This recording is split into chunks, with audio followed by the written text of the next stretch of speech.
This video is sponsored by Ren. Welcome back to another Drag Race Quick Bite. I'm Jack, and gearing up for All Stars 7, let's talk about the actual All Stars. There's interviews and videos out there that talk about each of the queens, but I don't think there's a place where you could get all of the queens in a single video, so that's what I want to do today. I'm going to discuss their original runs on their season or seasons, go into detail about their strengths and maybe even their weaknesses, and then tell you what they've been up to since the show. All of these queens are superstars, and getting to know them right before the season starts is the best way to enjoy the season. And if you already know a lot about these queens, stick around because there may be some things that they did off the show that you don't know about, which are amazing things. But before we get into it, let's hear a word from our sponsor. Today's video is sponsored by Ren. With social media constantly sending us news, I know we're all aware of where the climate crisis is at and the pressures that come with such a big issue.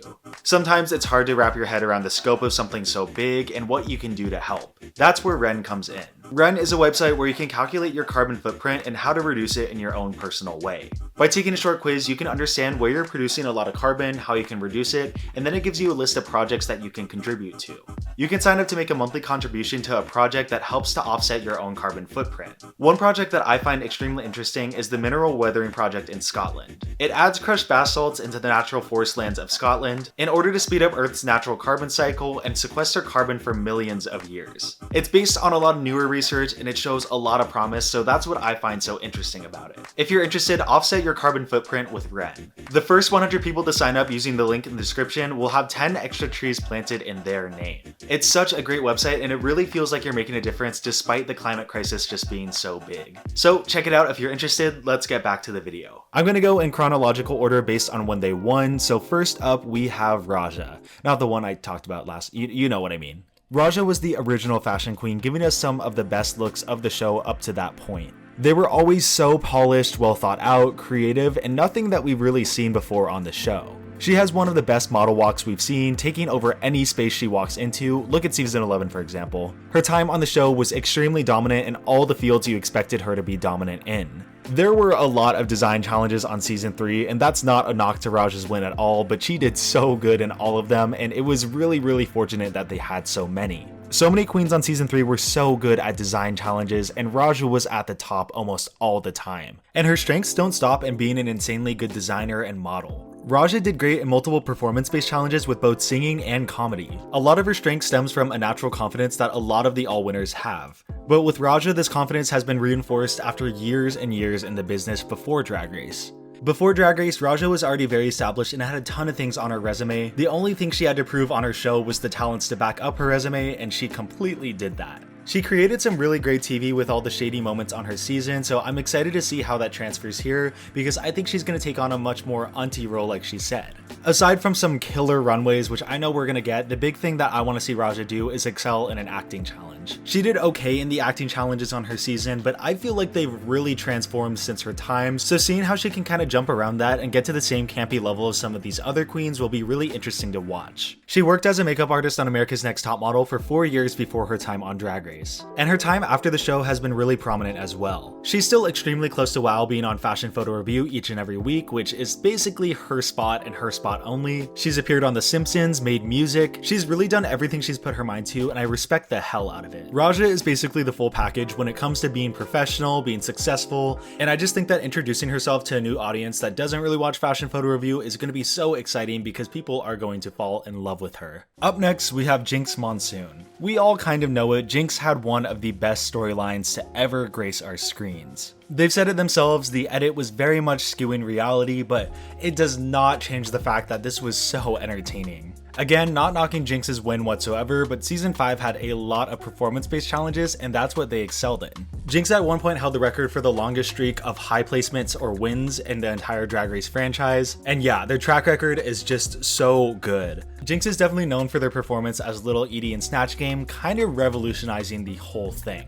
They were able to take a character that practically no one knew and turn it into something that was hilarious and iconic. And that kind of defines Jinkx's performance on the show. Everything performance-wise was so well thought out and it just creates such iconic TV. And their performances were just so true to who they were. When you would watch them on the screen do something, you're like, yes, this is just what Jinkx is. The fact that we base a term off of one of their performances says everything that needs to be said. Delusion.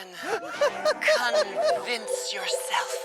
Like I said, everything performance-wise was really thought out, but this is where a lot of the problems came in on Jinkx's season. When it came time for the runways, Jinkx was not the strongest, to put it the best way possible. It was season 5, the queens could still get away with a lot of things, but every time Michelle had the chance to critique Jinkx on the runway, she would. Yet even with that, it kind of played back into Jinkx's storyline of being an underdog. So whenever they had a killer runway, they would always play into it and be like, oh my god, this runway is so good, you should be so proud. I think we all know that Jinkx is going to do really good in the performance challenges, but I'm excited to see what they're going to do in the design challenges. Jinkx and Raja are like a reverse of each other. We know they're going to do really good in one area, and we're excited to see how well they're going to do in another. Another strength that leads me into what they've done off the show is the fact that they are an insanely good singer. They've had 2 studio albums and are just shown to be a wonderful songwriter all around. Other than that, they've been in multiple theater productions, worked with Brandon Rogers, who I love personally, appeared in a Hulu show. They've had multiple voice acting roles, one of them being on Steven Universe, which is so cool. And they have a holiday special with longtime friend Ben de la Creme, which I highly recommend. Overall, Jinkx is a theatrical queen that comes out in basically everything that they do. So seeing more of that theater on my screen is going to be so entertaining, and I cannot tell you how excited I am. Up first out of our All Stars 4 winners, we have Monét Exchange. On Monét's original season, it was clear the performance, the talent, it was there. The runways were just a little iffy. It was season 10, the girls did not come to play at that point, so any runways that weren't up to par were just kind of criticized, and I guess that's where Monét's landed, but none of them were really...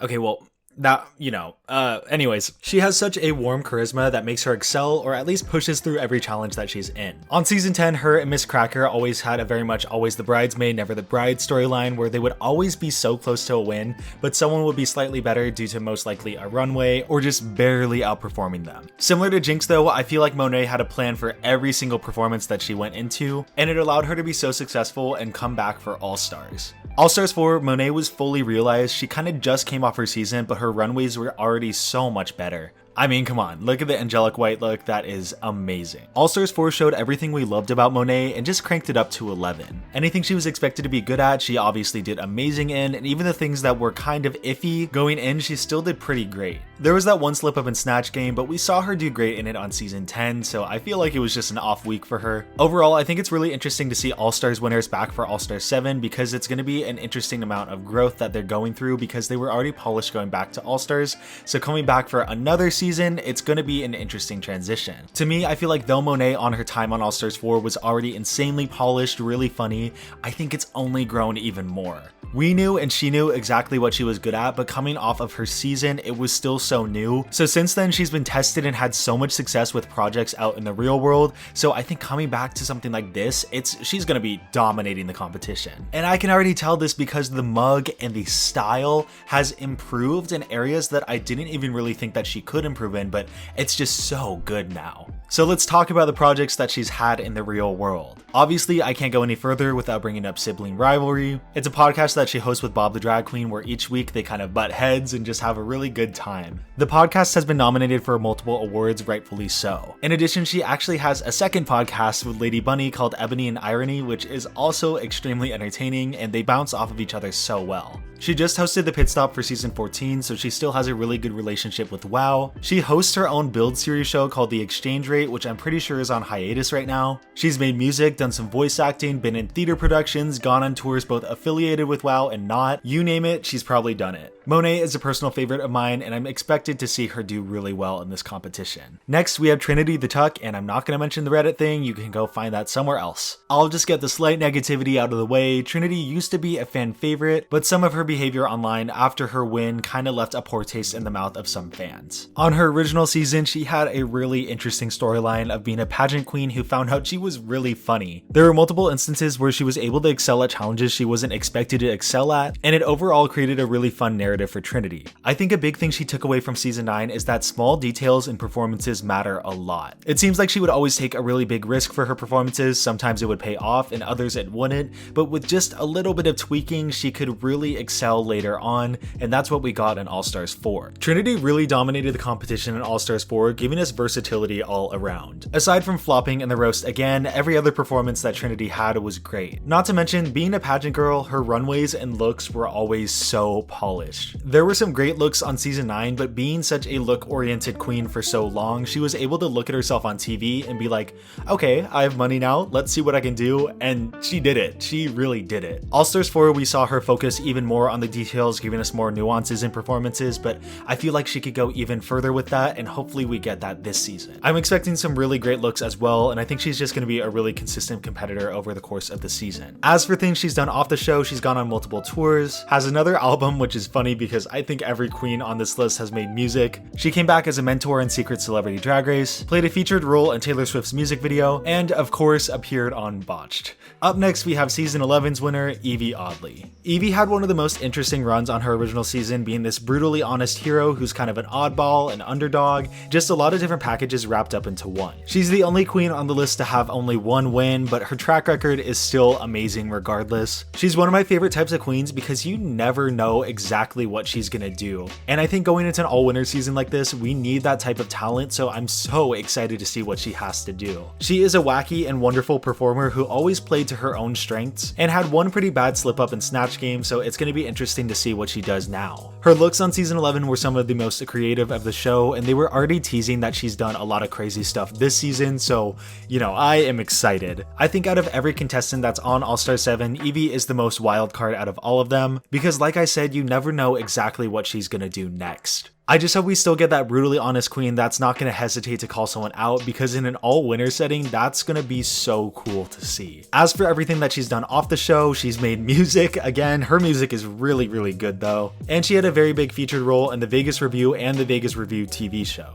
Outside of the show, I feel like a lot of her projects and creativity was stunted by the pandemic, so hopefully we get to see a lot more now that she's coming back from All-Stars 7. Next up, we have the Vivienne from Drag Race UK Series 1. Walking into the season, the Vivienne was already extremely established and expected to do well, and yeah, she did really well. She had a single slip up the whole season, and every other episode she was either winning it or she was at least high. She has that effortlessly funny British humor, can serve some really great looks, but at the same time be extremely funny in performance challenges as well. I think she really is a full package of a queen, yet I still see people underestimating her just because she's from across the pond. But the thing is, if they do underestimate her, she's not gonna care one bit. She is confident and she's going in thinking that she's gonna win, or she's already the winner. And that's one of the best things I could say about the Vivienne. Her confidence and self-branding going into the show was already great, and coming out, it's just even more reinforced. I feel like you know the gist of what you're gonna get with the Vivienne, and that's always gonna be a really great product. Off the show, obviously she had her WoW series. She's appeared on so many UK programs that she's kind of like the go-to drag queen whenever they need someone. And of course, she has made some music. Overall, regardless of her outcome on All-Star 7, any exposure that she's gonna get is just gonna solidify how much of a powerhouse she is in the media. Up next, we have Jaida Essence Hall, the winner of season 12. Jaida is a person that I'm particularly excited for because I feel like though she won her season, she didn't really get the best edit,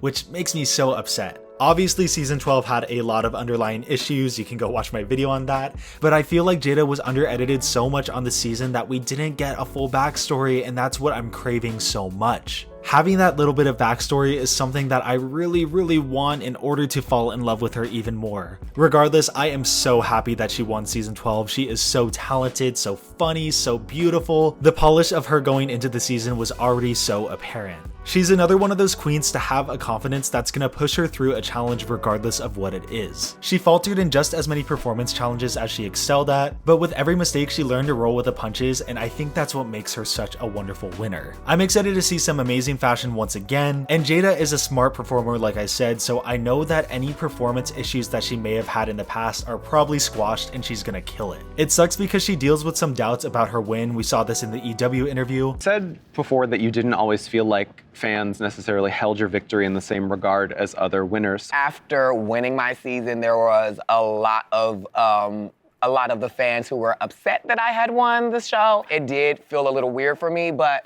I think coming in the room with these girls, every single one of them in that workroom made me feel like a star. So I really hope that we get that addressed on the season to show exactly why she is a winner. She should know she's a winner just by the amazing things she's done outside of the show. She walked the Savage Fenty show back in 2020, has been a guest on multiple talk shows, and had featuring roles in multiple music videos. My turn.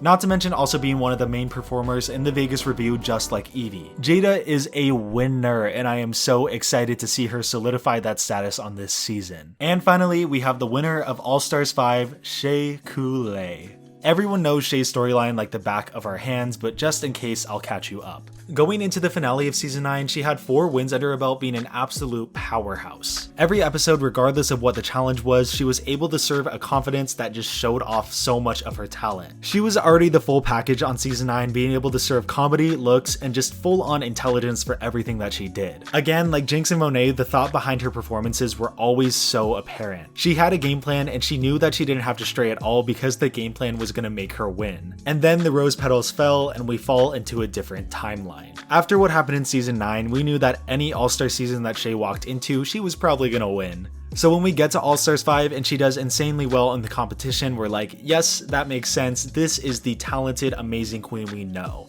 All Stars 5 solidified everything we knew about Shea, just making her an even more deserved winner at the end. One thing I loved about her on the season, though I didn't really love All Stars 5 overall, was the fact that she wasn't afraid to talk about the past and also spread a message. She made it clear that yeah, it did suck that she lost season 9, but she's learned from it and she's gonna win this time around. It's so smart and raw of her to address these moments, and I really appreciate her doing it, and I know the producers did too. And the other thing that I love about Shea is that she will push her message of drag regardless of the situation. Her drag is a love letter to Black women, and I think we saw that in full showcase on All Stars 5, and I'm so excited to see it again. It's hard to exactly say what I'm expecting out of Shea aside from the most, because I think that she just can do everything. I guess the most interesting thing is to see how much she's changed from All Stars 5, but even then she was so amazing on that season too. Shea in her time off the show has been such a wonderful person to follow. She is one of the smartest and most vocal queens when it comes to activism, and watching and learning from her has been amazing. Like Jaida, she walked the Savage X Fenty show back in 2020. She appeared in a special called Nubia Amplified, along with some other queens from the show. She was Marsha Brady in the fever dream that was the Brady Bunch special. She's made some of my favorite music to come from any Rue girl, and overall is just such an amazing positive force in Chicago drag and drag overall. What I hope people gather from this video is regardless of who's on the season or who's not on the season,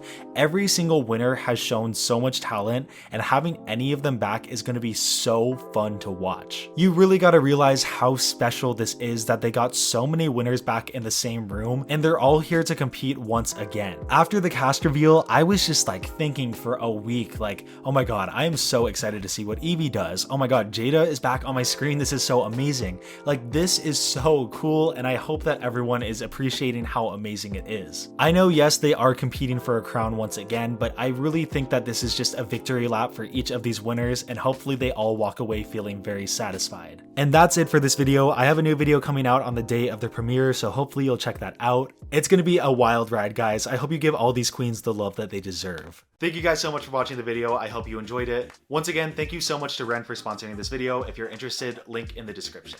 I'll see you guys soon with another video.